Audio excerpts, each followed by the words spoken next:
নিশার বিয়ে আজ 1 বছর পূর্ণ হয়েছে এবং সেই উপলক্ষে বাড়িতে একটি ছোটখাটো পার্টি হচ্ছে। পার্টিতে নিশার কয়েকটি বান্ধবী নিমন্ত্রিত হয়ে এসেছে। নিশা তাদের সঙ্গে গল্প করছিল। এমন সময় তার এক বান্ধবী পূজা বলে, এই নিশা, তোর বিয়ে 1 বছর কমপ্লিট হয়ে গেল, এবার কি বাচ্চা নেওয়ার প্ল্যান আছে নাকি? আরে ধুর, ওইসব চক্করে না একদম পড়িস না। এখন তো জীবন সবে শুরু। জানিস, আমার বাড়ি থেকে একবার এসব নিয়ে কথাবার্তা উঠেছিল। আমি তো পরিষ্কার না বলে দিয়েছি। আমি ভাবছি একটা ভালো কিছু বিজনেস করব, আগে নিজের পায়ে দাঁড়াবো। বিজনেস করবি? আমারও না বিজনেস করতে খুব ইচ্ছা হয়, তবে বাড়িতে রাজি হবে বলে মনে হয় না। শ্বশুর বাড়ির লোকেরা বৌমাদেরকে এসব করতে দিতে চায় না রে। নিজের পায়ে দাঁড়াতে চাইলে কেউ সাপোর্ট করে না। এই নিশাকেই দেখ না, কলেজে পার্লারের কোর্স করেছিল, তখন বলতো বিয়ের পর একটা বিউটি পার্লার খুলবে। এখন তো সংসারের চাপে ঠিকভাবে আমাদের সাথে কথাও বলতে পারে না। আরে এরকম কোনো ব্যাপার নয়, তোরা তো জানিস আমার শ্বশুর বাড়ির লোকেরা খুব স্বাধীন। ওরা আমার কাজ নিয়ে কখনো কিছু বলে না। আমি যদি আজকে বলি, তাহলে আজই আমার হাজবেন্ড আমাকে একটা পার্লার খুলে দেবে। কেন শুধু শুধু মজা করছিস রে? আমরা জানি তোর বাড়ির লোকেরা তোকে একটু বেশি সাপোর্ট করে, তা বলে তুই বাইরে কাজ করবি আর ওরা সেটাকে সহ্য করবে এমন কিন্তু নয়। উপর উপর না সবাই ভালো দেখায়, ভেতরে আসল রূপটা কেউ দেখাতে চায় না। আমি বলছি তো, আমার বাড়ির লোকেরা এরকম নয় রে। আমি যদি চাই তাহলে আমি কয়েক মাসের মধ্যেই পার্লার খুলে ফেলতে পারবো, শুধু একবার বলার অপেক্ষা। তাই নাকি? তাহলে করে দেখা তো, আমরাও দেখি তো শ্বশুর বাড়ির লোকেরা কতটা স্বাধীন আর তোকে কতটা স্বাধীনতা দেয়। বন্ধুদের কথা শুনে নিশার মনে জেদ চেপে যায়। সেই দিনই নিশা রাতে শুতে গিয়ে তার স্বামী সৌভিককে বলে, এই সৌভিক, শুনছো? আমি বলছিলাম আমার না খুব শখ একটা পার্লার খোলার। আমি এমনিতেও তো পার্লারের কোর্স করেছি, সার্টিফিকেটটা পড়ে পড়ে নষ্ট হচ্ছে। একটা পার্লার খুললে কেমন হয় বলো তো? কি পার্লার? হঠাৎ করে এইসব পার্লারে ভূত চাপলো মাথায় কোথায় থেকে? পার্লার কি কোনো সোজা ব্যাপার নাকি? জানো পার্লারে কত ঝামেলা? ঝামেলা মানে? একটা বিজনেস করতে গেলে যেসব করতে হয় সেসব তো ঝামেলা পোহাতেই হবে। তাছাড়া আমি যখন করব বলেছি, তাহলে তুমি কেন আমাকে বাধা দিচ্ছ? আরে বাবা, আমি বাধা দিচ্ছি কারণ আমি জানি যে তোমার পক্ষে এসব বিজনেস করা সম্ভব না। বিজনেস করবো বললেই তো বিজনেস করা যায় না, তার মধ্যে হাজার রকমের সমস্যা থাকে, সেগুলোও বুঝতে হয়।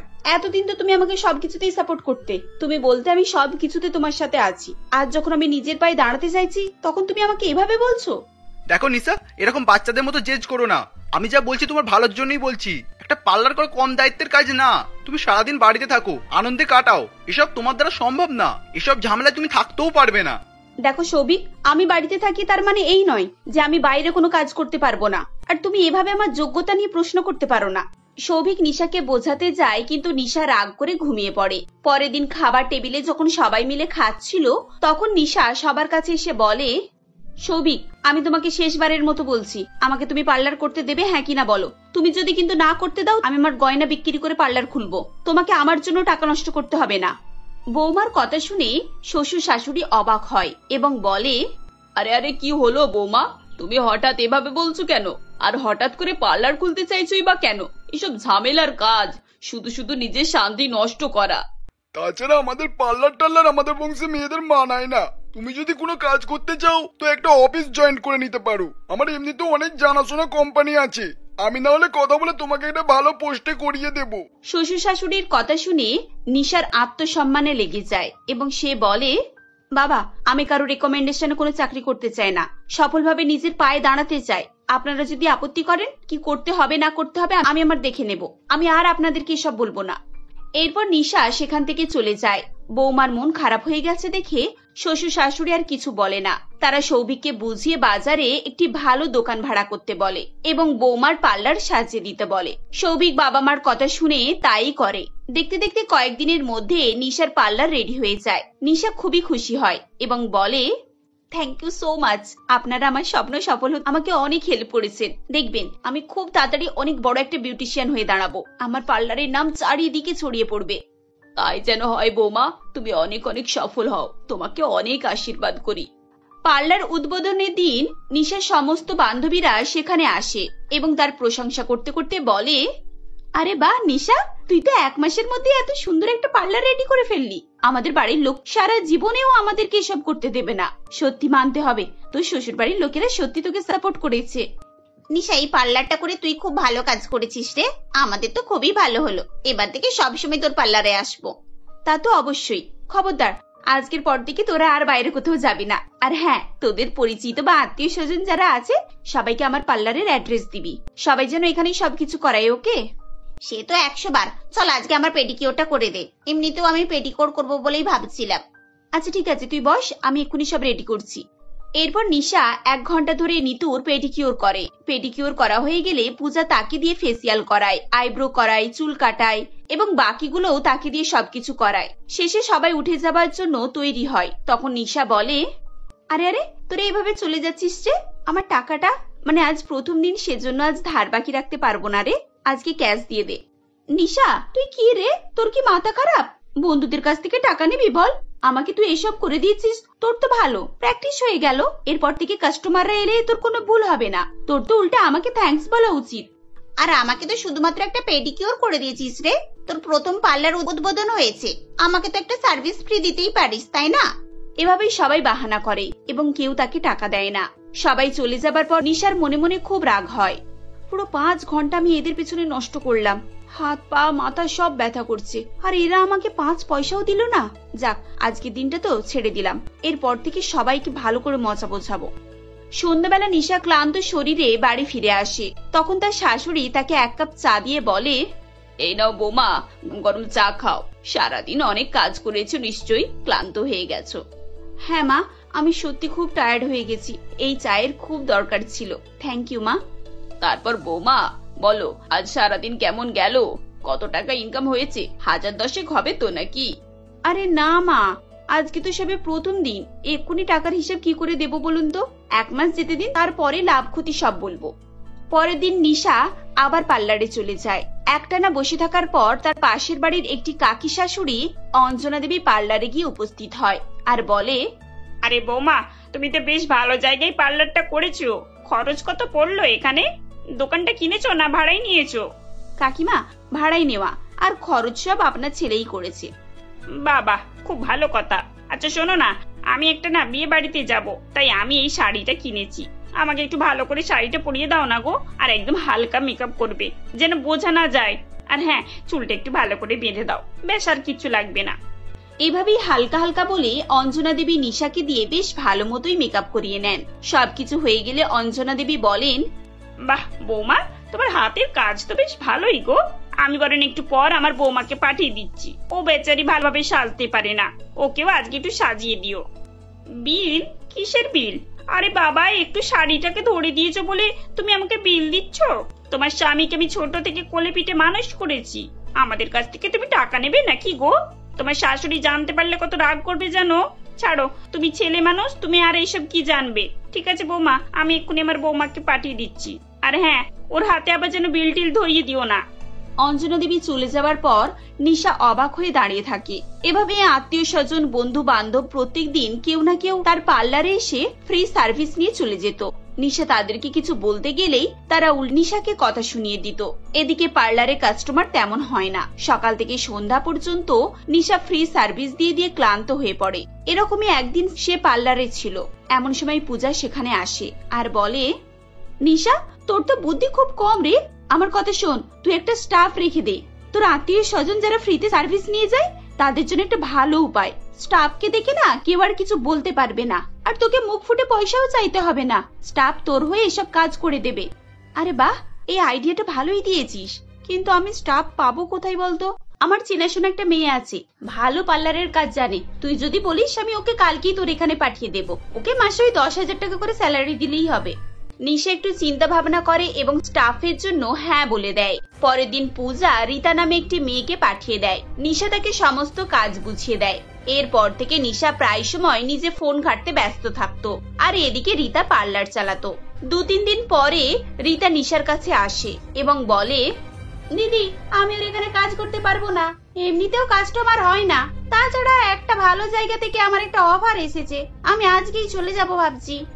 এ কথা শুনে নিশার মন একটু খারাপ হয়ে যায়। পরের দিন নিশা পার্লারে এসে দেখে পার্লারের সমস্ত প্রোডাক্ট ফাঁকা। চারিদিকে দেখে সে খুব অবাক হয় এবং ছুটতে ছুটতে বাড়ি যায়। গিয়ে সৌভিককে বলে, সৌভিক, কি হয়ে গেছে দেখো, আমার পার্লারে একটাও প্রোডাক্ট দেখতে পাচ্ছি না, এমনকি চেয়ার, আয়না, যন্ত্রপাতি সবকিছু উধাও। উদাও মানে? হঠাৎ করে কোথায় উদাও হয়ে গেল? চাবি তো তোমার কাছেই ছিল। পার্লারের দরজা কি ভাঙা ছিল? না না, দরজা ভাঙা ছিল না। দরজা যখন ভাঙা ছিল না, তাহলে জিনিসপত্র গেল কোথায়? আচ্ছা, তোমার পার্লারে কি চাবি অন্য কারো কাছে থাকে নাকি? এই কথা শুনে নিশা সৌভিককে তার স্টাফের কথা বলে। সবকিছু শুনে সৌভিক বলে, নিশা, তুমি কত বড় বোকা তুমি জানো? তুমি তোমার বান্ধবীকে বিশ্বাস করেছো, বলছি মেয়েটাকে যে পাঠিয়েছি না ওই জিনিসপত্র চুরি করে কোথাও বিক্রি করেছে। ও আমি শিওর এতে তোমার বান্ধবীরই হাত আছে। আচ্ছা দাঁড়াও, তুমি কান্নাকাটি করো না, আমি দেখছি কি করা যায়। এরপর সৌভিক পুলিশে রিপোর্ট করে এবং নিশার পার্লারের সিসিটিভি ফুটেজ থেকে দেখা যায় রীতা এবং পূজা দুজনে মিলে ভোরবেলা সমস্ত জিনিস সরিয়ে নিয়েছে। পুলিশ দুজনকেই ধরে এবং জরিমানা ও তাদের শাস্তিও দেওয়া হয়। এরপর নিশা বাড়ি ফিরে এসে বলে, তোমরা সবাই আমাকে ক্ষমা করে দাও। তোমরা যা বলেছিলে আমার ভালোর জন্যই বলেছিলে। আমি পূজার কথা এসে তোমাদেরকে অবিশ্বাস করেছি আর জেদ করে এই কাজ করেছি। আজ যা হয়েছে সব আমার জেদের ফল। আচ্ছা ঠিক আছে, তুমি এত মন খারাপ করো না, যা হওয়া তা তো হয়েই গেছে। এবার পার্লারের কি হবে বলো? ওই পার্লার আমি আর চালাতে পারবো না। বাবা, আপনি বরং আমার জন্য একটা চাকরি দেখে দিন। নিশার কথা শুনে সবাই হেসে ফেলে। 1 মাস পর নিশা একটি ভালো অফিসে জয়েন করে এবং বাড়ি সামলানোর পাশাপাশি চাকরি বাকরিও করে। এখন তার মনে অনেক বেশি আনন্দ ছিল। এরপর থেকে তারা সুখে শান্তিতে বসবাস করতে থাকে। সুধা দেবী তার 5 মেয়েকে নিয়ে নরেন্দ্রপুর নামক গ্রামে নিজ গৃহে বসবাস করতেন। সুধা দেবীর 4 জামাই বিদেশেই থাকতেন। সেই সূত্রে তার 4 মেয়ে সুধা দেবীর কাছেই থাকে। সুধা দেবী 4 মেয়েকে নিয়ে সুখে শান্তিতেই জীবন কাটাচ্ছিলেন। হঠাৎ এমন সময় এলো যে কিভাবে সুধা দেবী সবটা সামাল দেবে বুঝে উঠতে পারছিলেন না। এমনই সময় তার বড় মেয়ে সুজাতা বলে, মা, আমরা 4 বোনই গর্ভবতী। তুমি খুব শিগগিরই দিদিমা হতে চলেছ। আর এটা কত খুশির খবর বলো। একসঙ্গে 4-4টে নাতির মুখ দেখবে তুমি। হ্যাঁ মা, একসঙ্গে এত খুশি ধরে রাখা যায় বলো? আমরা সবাই একসঙ্গে মা হব। আর তুমি দিদিমা, কত খুশির খবর বলো। হ্যাঁ রে, আমি তো খুশিতে একেবারে পাগল হয়ে যাচ্ছি। কার সঙ্গে আগে খেলবো না খেলবো সেটা তো ভেবেই পাচ্ছি না। একসঙ্গে এত খুশি ভগবান আমাদেরকে দিয়ে দেবে আমি তো স্বপ্নেও ভাবিনি। কিন্তু মা, একটা বিষয় হলো, আমরা সকলে আজ এত খুশি। আমাদের স্বামীরা সবাই বিদেশে থাকে। তারাও যদি থাকতো তাহলে আমরা সবাই মিলে একসঙ্গে আনন্দটাকে উপভোগ করতাম। না রে মা, ওসব চিন্তা করিস না। এই সময় অত চিন্তা করলে গর্ভে বাচ্চার উপরে এফেক্ট আসবে। ঠিক সময় মতো ওরা চলে আসবে, দেখিস। আর এই মাসে চিঠিতে লিখবি বেশি করে যেন টাকা পাঠায়, তবেই তো ভালো করে চিকিৎসা করাতে পারবো, তাই না? এভাবেই দেখতে দেখতে 2 মাস কেটে যায়। এদিকে জামাইদের কোনো খোঁজ খবর নেই, চিঠি নেই, আর টাকাও পাঠায় না। সুধা দেবী চিন্তায় হতাশ হয়ে পড়ে। কি করবে কিছুই ভেবে পায় না। এমনই একদিন একজন হঠাৎ দুপুরবেলা একটা চিঠি দিয়ে যায়। তখন সুজাতা বলে, দেখো মা, দেখো তোমার জামাইতে চিঠি এসেছে, তাড়াতাড়ি এসো। কি লিখেছে পড়ে একবার দেখি। দিদি, তুই তাড়াতাড়ি চিঠিটা পড়, আমি আর অপেক্ষা করতে পারছি না। চিঠির উত্তরে তো আমরা আমাদের খুশির খবরটা জানাবো, তাই না? মা গো, আমাদের সর্বনাশ হয়ে গিয়েছে। তোমার বড় মেজো জামাই আর বেঁচে নেই। এ আমাদের কি কপাল ফাটলো মা। এই সময় যাদের দরকার তারাই আমাদেরকে ছেড়ে চলে গেল। কই দেখি, আমাকে দে, আমি একবার পড়ে দেখি। তুই কি আজে বাজে বকছিস? সত্যি তো একই সর্বনাশের কথা। এ কেমন করে হতে পারে? এ তুমি কোন খেলা খেললে ভগবান? সুধা দেবীর 2 মেয়ে কান্নায় ভেঙে পড়ে। 2 বোনের স্বামী রাজমিস্ত্রির কাজ করতে গিয়ে ছাদ থেকে পড়ে মারা যায়। সুধা দেবীর 2 মেয়েকে নিয়ে বড়ই চিন্তায় পড়ে যায়। বাকি 2 জামাইয়েরও খোঁজ পাওয়া যায়নি। এই অবস্থায় সুধা দেবী তার 4 মেয়েকে নিয়ে ঘরের মধ্যে পাগলের মতো বসে রয়েছে। এমন সময় খুব ঝড় বৃষ্টি আসে। সুজাতা, কবিতা, প্রীতি, পাপিয়া, আমাদের কপালটাই খারাপ রে মা। এসব নিয়ে আর মন খারাপ করে লাভ নেই। যা হওয়ার তা তো হয়েই গেছে। ভগবান যেটা ভাগ্যে রেখেছে সেটাই হবে। আমাদের হাতে আর কিছুই নেই, সবই তো তারই ইচ্ছা।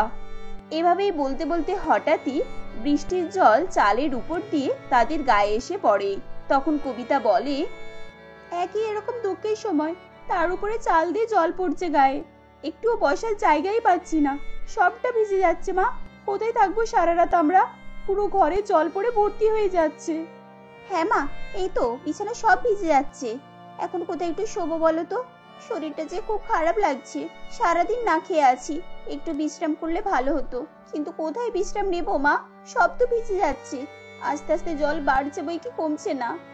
শোন, তোরা 4 বোন মিলে আমার সঙ্গে বাইরে বেরিয়ে চল। কাঁচা মাটির ঘর, জল জমে এখনই সব ভেঙে পড়ে যাবে, তার চেয়ে বাইরে বেরিয়ে কোনো গাছের নিচে আশ্রয় নেব চল। এভাবে বলতে বলতে চোখের সামনে ঘরটা মচমচ করে ভেঙে পড়ে যায়। দেখলি তো, ভগবান আমাদের বাঁচিয়ে দিয়েছে, এক্ষুনি আমাদের মাথায় পড়ে যেত সব। এভাবেই সুধা দেবী তার 4 মেয়েকে নিয়ে এই বৃষ্টি রাতে বাইরে বেরিয়ে পড়ে। কোথায় যাবে কোনো কুলকিনারা পাচ্ছিল না, শুধু রাস্তা দিয়ে হেঁটেই যাচ্ছে, আর মাথার উপরে অজস্র বৃষ্টি। এভাবেই সারা রাত না খেয়ে হাঁটতে হাঁটতে পাপিয়া রাস্তায় অজ্ঞান হয়ে পড়ে যায়। তখন সুধা দেবী বলে, সুজাতা, কবিতা, দেখ পাপিয়া না খেয়ে অজ্ঞান হয়ে গেছে। তোরা পাপিয়াকে দেখ, আমি চারিদিকটা দেখি কাউকে সাহায্যের জন্য পাই কিনা। এমনই সময় একজন ঠেলা গাড়ি নিয়ে রাস্তার উপর দিয়ে যাচ্ছিলেন। বাবা, একটু দাঁড়াও, আমাদেরকে সাহায্য করো। আমার মেয়ে সারাদিন না খেয়ে অজ্ঞান হয়ে পড়ে গেছে, আমাদের ঘর বৃষ্টির জলে ভেঙে পড়ে গেছে। তোমার ঠেলা গাড়িটাই আমার মেয়েকে তুলে একটু আমাদের কোনো আশ্রয়ের জায়গায় নিয়ে যেতে পারবে? দেখুন মা, আমি তো আপনাদের কোনো আশ্রয় দিতে পারবো না, তবে একটা কাজ করতে পারি। আমি তো গাড়ি করে ঘুগনি মুড়ি বিক্রি করি, আর তাছাড়া আমার গাড়িতে কিছু ঘুগনি মুড়ি পড়ে আছে, ওটা দিয়ে আপনাদের সাহায্য করতে পারি। তাতে হয়তো আপনাদের হলে একটু হলেও খিদে মিটবে। ঠিক আছে বাবা, তোমার যা ঘুগনি মুড়ি আছে আমাদেরকে দিয়ে যাও, আমাদের তাহলে খুব উপকার হয়। তারপর সুধা দেবী ঠেলা গাড়িওয়ালার কাছ থেকে ঘুগনি মুড়ি নিয়ে সকলকে ভাগ করে খেতে দেন। অল্প ঘুগনি মুড়িতে 4 মেয়ের ভালো করে পেট ভরে না। এরপর সুধা দেবী নিজে ক্ষুধা অবস্থায় রয়ে যায়। তারপর আবার তারা হাঁটতে শুরু করে। বৃষ্টিও আরো বাড়তে থাকে। এরপর ভিজে ভিজে সারা রাত্রি হাঁটতে হাঁটতে একটা পোড়ো বাড়ি দেখতে পায়। সেখানে রাতটা কাটিয়ে নেওয়ার ব্যবস্থা করে। সকাল হলে, কবিতা, সুজাতা, তোমরা 2 বোনকে নিয়ে এখানেই বসো, আমি দেখছি কোনো কাজের ব্যবস্থা করতে পারি কিনা। এই বলে সুধা দেবী কাজের সন্ধানে বেরিয়ে যায়। এরপর তিনি বলেন, দাদা, আমাকে একটা কাজ দেবে? আমার 4 মেয়ে গর্ভবতী, আমাদের ঘর বাড়ি সব পড়ে গিয়েছে, আর আমাদের থাকার জায়গাটুকুও নেই, খাওয়ার মতোও কিছু নেই।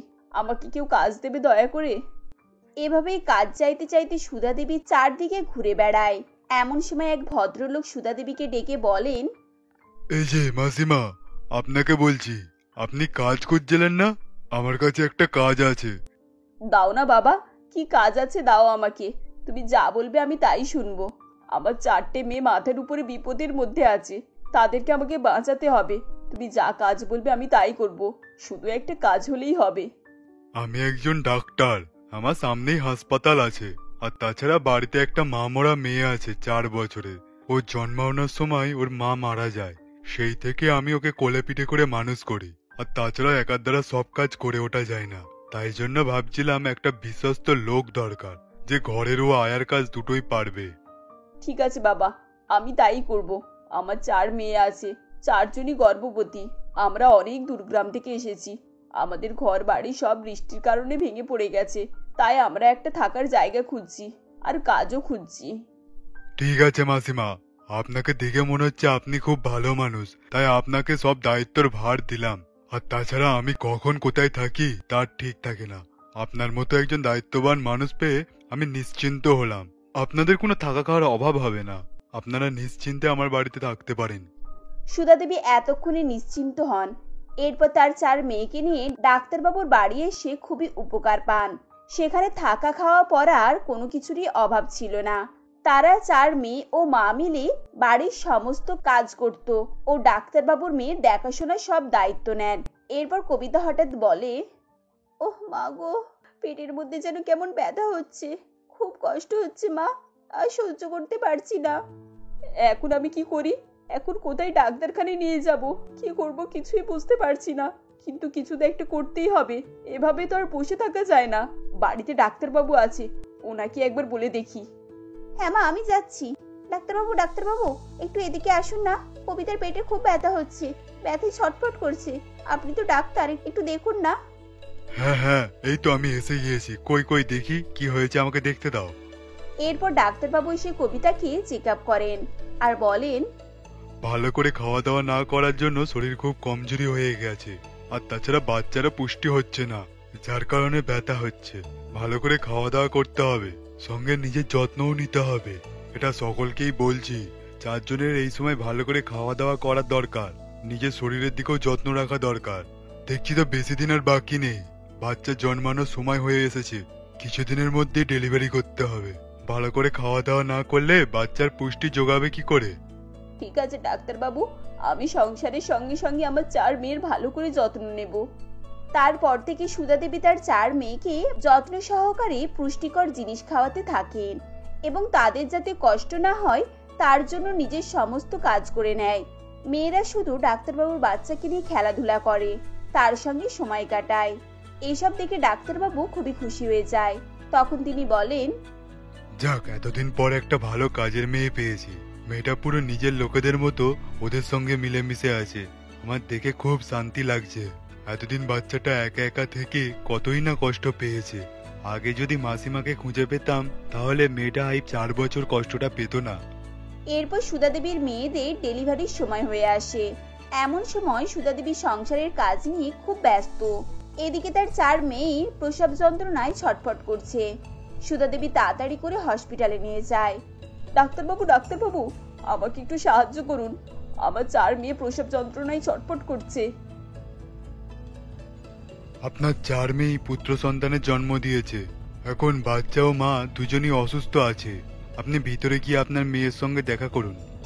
কি সুন্দর চাঁদের মতো মুখখানা হয়েছে আমার নাতির।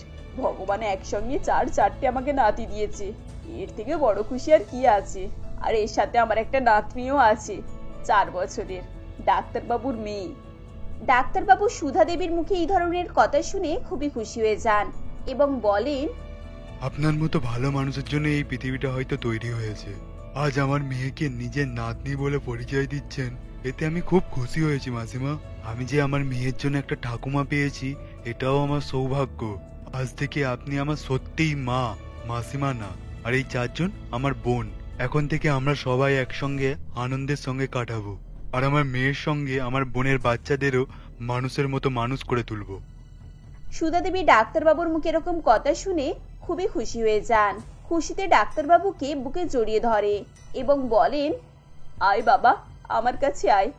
আমি যদি মা হই তাহলে তুই আমার ছেলে, আমার বুকে আয়। এভাবেই তারা মা ও ছেলে একে অপরকে জড়িয়ে ধরে এবং আবেগে ভেসে যায়। এমনই একদিন বৃষ্টির রাতে সুধা দেবীকে ঘর বাড়ি সবকিছু ছেড়ে দিতে হয়েছিল। তেমনি আরেকদিকে আজ সে নতুন করে আবার বাড়ি ঘর, সংসার, ছেলে মেয়ে, নাতি নাতনি সব ফিরে পেয়েছিলেন। সবই ভগবানের খেলা। কার ভাগ্য কখন কোথায় নিয়ে যাবে কেউই বলতে পারে না।